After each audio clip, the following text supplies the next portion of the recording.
takut meninggalkan adat istiadat. Dan ini adalah sebab yang paling parah yang menyebabkan orang tidak dapat hidayah. Ya.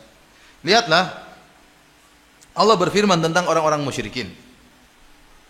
Tatkala Nabi SAW mendakwahkan Islam kepada mereka, kata mereka, "Inna wajadna aba'ana ala ummah wa inna ala atharihim muqtadun."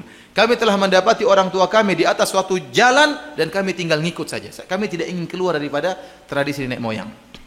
Kami tidak ingin keluar dari tradisi nenek moyang. Jadi tradisi ini masalah yang buat seorang susah menerima kebenaran. Kenapa tidak ingin keluar dari tradisi? Kenapa kalau dia keluar dari tradisi akan dicela? Dalam ayat yang lain, wa idza qila lahum ta'alu ila ma anzalallahu wa ila rasul qalu hasbuna ma wajadna alaihi aba'ana. Tatkala dikatakan kepada mereka, kemarilah kepada apa yang diturunkan oleh Allah dan kepada Rasulnya, maka mereka mengatakan cukup apa yang kami dapati ayah-ayah kami. Jadi cukup ajaran ayah kami, sudah cukup nenek moyang kami. Tidak ingin merubah ajaran nenek moyang. Inilah yang menjadikan Abu Thalib tidak mau masuk Islam, karena tidak ingin keluar dari adat nenek moyang. Padahal dia telah berkata, "Walaqad alimtu bi anna dina Muhammadin min khairi adyanil bariyati dina, walaula al-malamatu au hidharu masabbatin lawajadtani samhan bidzaka mubina." Sungguh saya telah tahu bahwasanya agamanya Muhammad adalah agama manusia yang terbaik. Kalau bukan karena takut dicela, kalau bukan karena takut dihina oleh masyarakat, kau akan dapati aku akan terima agamanya Muhammad. Waktu Rasulullah SAW mengatakan, "Wahai Abu Thalib, pamanku, ucapkan la ilaha illallah, aku akan bela engkau." Abu Jahal mengatakan, satu kalimat saja sudah cukup membuat Abu Thalib tidak beriman. Kata Abu Jahal, "Atarghabu an millati Abdul Muttalib?" Kau benci dengan agama nenek moyangmu? Kau benci dengan agama bapakmu? Abu Thalib tidak bisa berkutik. Kenapa? Abu Jahal mengingatkan tentang tradisi. Seakan-akan dia berkata, kau ingin keluar dari tradisi nenek moyangmu? Abu Thalib tidak mampu keluar dari tradisi nenek moyangnya. Membuat dia akhirnya meninggal dalam kondisi apa? Musyrik. Karena berpegang teguh dengan apa? Tradisi. Dan ini bahaya seperti ini. Sebagian orang tahu itu tradisi syirik, tetap aja dijalankan. Kenapa? Tradisi nenek moyang. Tidak mau ditinggalkan. Dia tahu tradisi ini salah, dan meninggalkan tradisi sangat susah. Bahkan umat Islam terjebak dengan tradisi. Saya bayangkan ya. Contoh di tanah air kita, di sebagian daerah tersebut, mungkin Anda tahu tapi saya tidak ingin menyebutkan. Jadi daerah tersebut dikenal banyak ulama muncul dari daerah tersebut. Tetapi sampai sekarang masih ada tradisi kalau nikah yang bayar mahar perempuan. Ini tradisi menyelisih Islam atau tidak? Tapi mereka tidak bisa rubah karena tradisi sangat kuat, berat. Keluar dari tradisi itu bukan perkara yang susah, bukan perkara yang ringan, kecuali orang yang punya jiwa yang besar. Padahal dari kota tersebut banyak ulama yang muncul, ulama-ulama top. Tetapi sampai sekarang tidak bisa mereka tinggalkan tradisi itu, bahwasanya kalau menikah yang bayar mahar apa? Perempuan. Tradisi. Ada satu daerah, satu pulau, banyak orang hafal Quran dari pulau tersebut. Banyak imam-imam berasal dari pulau tersebut. Tapi sampai sekarang tradisi masih berjalan. Kalau ingin menikah, maka laki-laki culik itu sang wanita, dibawa pergi. Nanti kemudian disambut untuk dinikahi. Kan enggak boleh seperti ini. Cewek dibawa pergi, entah pergi terus ngapain aja, kan khalwat, enggak boleh. Tapi tradisi itu tidak bisa ditinggalkan, bahkan dari orang-orang Islam sendiri. Padahal tempat tersebut banyak orang hafiz-hafiz apa? Quran. Kenapa? Itu tradisi, tidak bisa ditinggalkan. Maksud saya, tradisi itu perkara yang sangat, kata Ibnu Qayyim menjelaskan, ini perkara yang sangat membuat orang terhalang dari hidayah. Lihat Abu Thalib tidak bisa dapat hidayah gara-gara tidak mau meninggalkan tradisi. Oleh karenanya di antara julukan yang paling sering diberikan kepada Nabi adalah Sabi. Sabi itu artinya orang yang keluar dari tradisi. Inilah yang membuat Al-Walid ibn Al-Mughirah akhirnya tidak beriman kepada Nabi SAW. Al-Walid ibn Al-Mughirah sebagaimana disebut dalam buku-buku tafsir seperti tafsir At-Tabari, tafsir Al-Baghawi, kemudian tafsir Ibnu Katsir. Jadi Al-Walid ibn Al-Mughirah, kata Ibnu Katsir rahimahullah, ahadu ru'asa'i Quraisy la'anahullah, salah seorang dari pemimpin besar orang Quraisy. Semoga Allah melaknatnya. Kenapa dia mati dalam kondisi musyrik dan dia diancam neraka oleh Allah Subhanahu wa taala. Ya. Ibnu Abbas bercerita, dakhala al-Walid ibn al-Mughirah ala Abi Bakar bin Abi Quhafah. Fasa'alahu anil Qur'an. Suatu hari Al-Walid bin Al-Mughirah bertemu dengan Abu Bakar, kemudian Al-Walid bin Al-Mughirah bertanya tentang Al-Qur'an. Falamma akhbarahu kharaja ala Quraisyin. Tatkala Abu Bakar membacakan Al-Quran kepada Al-Walid bin Mughirah, maka Al-Walid bin Mughirah ini pun keluar bertemu dengan orang-orang Quraisy, dengan kaumnya. Kemudian dia berkata, "Ya ajaban lima yaqulu Ibnu Abi Kabsyah. Fa wallahi ma huwa bi syi'rin wala bi sahrin wala bi hadi minal junun." Kata dia, sungguh indah ucapan-ucapan yang dilantunkan oleh Muhammad sallallahu alaihi wasallam. Ucapan-ucapan tersebut, lantunan-lantunan tersebut itu Al-Qur'an, bukanlah perkataan orang gila, bukanlah syair, bukanlah sihir.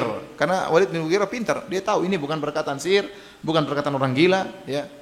Dan juga bukan perkataan penyair. Wa inna qaulahu la min kalamillah, dan sungguhnya perkataan itu dari perkataan Allah Subhanahu wa taala. Ya. Tatkala dalam riwayat yang lain dia mengatakan la halawah wa fiha la talawah, bahwasanya dalam Al-Qur'an yang saya dengar tersebut ada keindahan, ada rasa manis yang saya rasakan waktu saya mendengar lantunan Al-Qur'an tersebut. Maka pembicaraan dia ini didengar oleh Abu Jahal. Abu Jahal bilang, gawat ini. Al-Walid bin Mughirah kalau masuk Islam, orang Quraisy semua masuk apa? Islam. Gawat. Dia enggak boleh masuk Islam. Akhirnya Abu Jahal berkata, ya, jadi orang-orang Quraisy pada mengeluh. Mereka berkata, wallahi, ya, la in saba al-Walid la tasbu Quraisyun. Seandainya Al-Walid keluar dari tradisi nenek moyangnya, mereka mengatakan orang yang masuk Islam namanya sobe, yaitu orang keluar dari tradisi. Kalau Walid masuk Islam, keluar dari tradisi nenek moyangnya, maka orang Quraisy seluruhnya akan masuk Islam.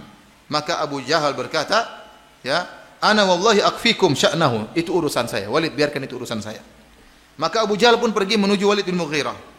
Tatkala dia bertemu dengan Walid bin Mughirah, dia berkata, alam tara ila qaumika qad jama'u laka shadaqah. Wahai Walid, tidakkah kau lihat kaum orang Quraisy sedang mengumpulkan sedekah buat kamu? Maka Walid berkata, alastu aktsarahum malan wa walada? Bukankah saya orang yang paling banyak hartanya, paling banyak anaknya? Ngapain mereka ngumpulin sedekah buat saya? Ini Abu Jahal hanya bohong saja.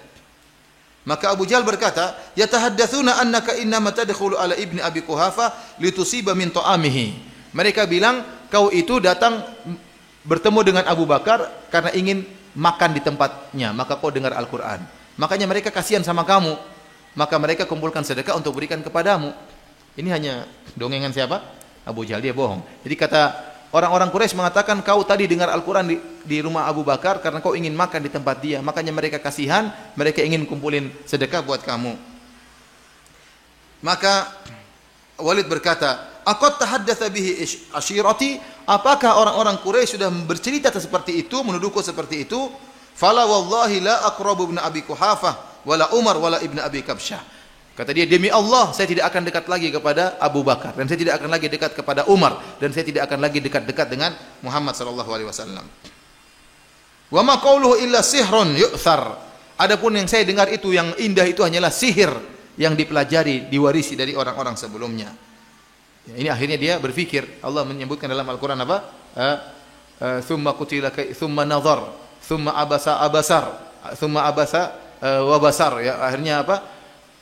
Walid bin Mughirah akhirnya berfikir, apa yang harus saya katakan tentang perkataan Muhammad? Kalau saya bilang itu syair, maka bukan syair. Kalau saya bilang itu perkataan orang gila, maka bukan perkataan orang gila. Maka dia berfikir. Thumma nazar, thumma abasa wa basar, thumma adbara wastakbar, faqala in hadza illa sihru yu'thar, in hadza illa qaulul bashar. Kata Allah, sauslihi saqar. Kemudian dia berfikir, apa sih perkataan yang cocok untuk membantah Muhammad? Dia pikir-pikir, akhirnya dia mengatakan itu adalah sihir. Kalau saya bilang itu syair, orang Arab tahu itu bukan syair. Kalau saya bilang perkataan orang gila, orang-orang Quraisy tahu itu bukan perkataan orang gila. Supaya benar saya bilang aja itu sihir. Akhirnya kata Allah, dan saya katakan in hadza illa qaulul bashar, ini bukan perkataan Allah tapi perkataan manusia. Kata Allah, sauslihi saqar, saya akan masukkan Walid bin Mughirah dalam neraka saqar. Akhirnya dia masuk neraka jahanam. Tadinya dia sudah mau masuk Islam, namun karena tidak ingin dicela, tidak ingin dikatakan keluar dari tradisi, akhirnya tidak mau masuk Islam. Oleh karena ikhwani fillah azanillahu ayyakum, ya, hal yang sangat berat yang membuat seorang terhalangi dari hidayah, di antaranya berpegang teguh dengan tradisi. Makanya saya ingatkan, ada timbul sekarang istilah Islam Nusantara. Ada istilah timbul Islam Nusantara. Kita maksudnya apa Islam Nusantara? Kalau maksudnya Islam Nusantara, artinya kita mempertahankan tradisi. Kalau ada ajaran Muhammad, kita harus filter dengan ajaran Islam Nusantara, maka ini berbahaya, tidak benar seperti ini. Justru Islam itu datang sejak zaman Nabi Muhammad untuk merubah tradisi. Makanya orang-orang Quraisy tidak mau merubah tradisi mereka. Mereka tetap mempertahankan kesyirikan, mereka tetap mempertahankan kebiasaan mereka karena Muhammad datang untuk merubah tradisi. Seharusnya itu berlaku sampai hari kiamat. Justru kita tradisi di Nusantara ini harus difilter dengan ajaran Muhammad SAW. Bukan sebaliknya, ajaran Muhammad kita filter dengan tradisi apa? Arab. Sehingga timbullah perkataan, nah kalau jilbab ya pakai kebaya sudah cukup karena ini tradisi. Jangan ikut orang Arab. Jadi seakan-akan Islam itu apa? Arab ya. Sehingga ajaran-ajaran Muhammad sallallahu alaihi wasallam berusaha difilter dengan tradisi. Ini kebalak-balik. Harusnya tradisi difilter dengan Islam. Ini sekarang Islam mau difilter dengan apa? Tradisi. Akhirnya nanti bahaya kalau ini berkembang. Orang bisa salah sangka, oh ini Nusantara. Sehingga nanti timbul acara-acara bid'ah atau ritual-ritual syirik yang dipertahankan. Kalau ada Islam yang melarang ditolak. Oh enggak, ini ritual, enggak bisa. Islam tidak boleh melarang ini karena ini sudah tradisi kami. Ini yang bahaya seperti itu. Mempertahankan Nusantara padahal banyak tradisi yang baik, enggak apa-apa, tapi kalau tradisi yang salah harus dirubah.